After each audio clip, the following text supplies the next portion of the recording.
All right, let's get right into it. There's this massive wave of anxiety sweeping through pretty much every industry right now, and it's all about one thing: AI. People are genuinely worried, and you can't blame them. But what if the thing we're all panicking about isn't actually the real threat? Today, we're going to unpack what's really going on with AI's impact, not just on our jobs, but on our society as a whole.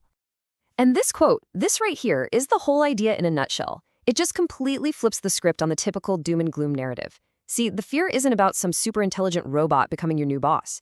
It's about your colleagues, real people, learning how to use this new tool to become incredibly efficient competitors. This isn't some far-off sci-fi story. It's a very real wake-up call about who's adapting and who isn't. So, how did we even get to this point?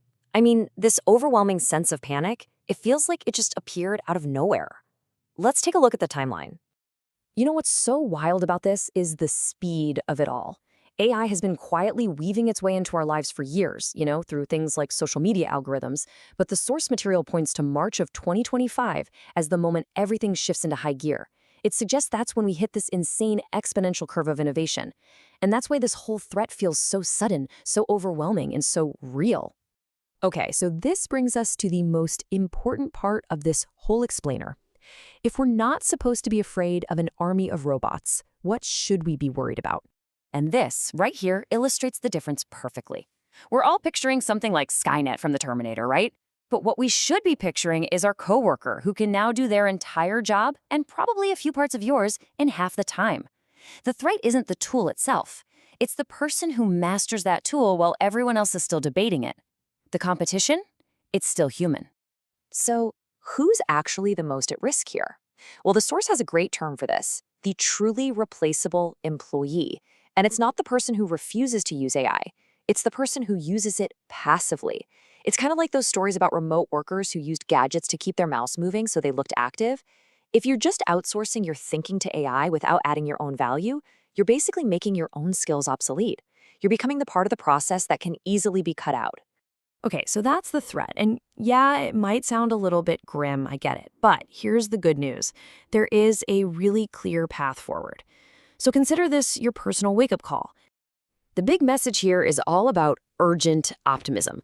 Right now is the open window. This is our chance to adapt. Because look, the wheels of this whole tech revolution are already spinning and there's just no stopping them. But, and this is a big but, we can learn to grab on and help steer. So how do you actually start steering? Well, it's not nearly as scary as it sounds. You don't have to become a coding genius overnight. You can start really small, like 15 minutes a day. Just play with it. Look up some free courses. Google has a bunch of them. And here's a huge step. Show some initiative at work. Ask your boss if the company will pay for a certificate or some training. You can start by just automating the simple stuff, the boring, repetitive tasks that you hate doing anyway. And you've got to remember this. It is totally okay to feel like you're late to the party. You don't need to be an expert right now. The whole point is just to show that you're trying, that you're engaged, and that you're learning. That kind of proactive attitude is what's really going to secure your future, not some impossible level of tech genius. All right, now I want us to zoom out for a minute because while we're all, understandably focused on our own careers, the source material argues there's a much bigger, much sneakier threat that's been growing in the background. And this leads us to the second major insight here. The real price we're paying for all this incredible automation and convenience, it's not just jobs, it's us. It's our very connection to each other. Think about it. All these tools that we see as just modern conveniences, they've slowly been building a world where we can be more and more isolated. We can work, eat, shop, and be entertained without ever leaving the house, or really without speaking to another human being. Each one of these things on its own seems harmless, but together they just chip away at the chances for real, spontaneous human interaction. So what's the actual consequence of all this disconnection?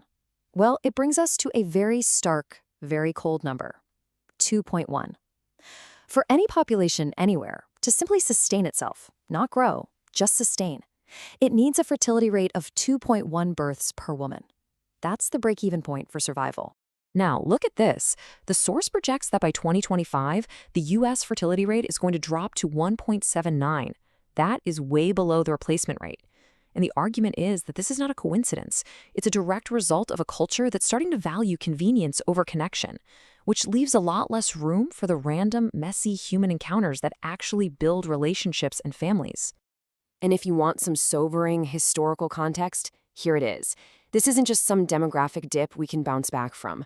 According to this source, once a civilization falls below this critical line, no society in all of recorded history has ever managed to pull itself back up. That is the hidden cost of what we call progress. So we're facing two massive challenges at the same time: a complete shift in the job market and a society that's fracturing. How in the world do we even begin to navigate all of this? Well, this really sums it up perfectly. For every challenge, there's a corresponding hope. Yeah, some jobs will absolutely be lost, but thousands of new job titles, things we can't even imagine right now, are going to be created. And yes, technology is moving at a dizzying speed, but we can learn to steer it. And maybe most importantly, while we are disconnecting from each other, it is still possible to make a conscious, collective effort to reconnect. I think this quote is just so powerful because it gets to the heart of the conflict. The author of our source material, they use AI all the time. They leverage it to be successful. But at the exact same time, they admit to being really worried about the pace of change and what it's doing to us socially.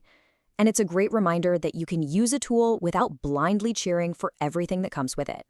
And so that really leaves us with this one final huge question. We figured out that the threat isn't the machine itself. It's about how we choose to use it and what we're willing to trade for the convenience it gives us.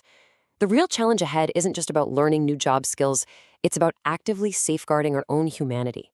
As our tools get smarter and smarter, the real work is making sure that we don't lose ourselves in the process.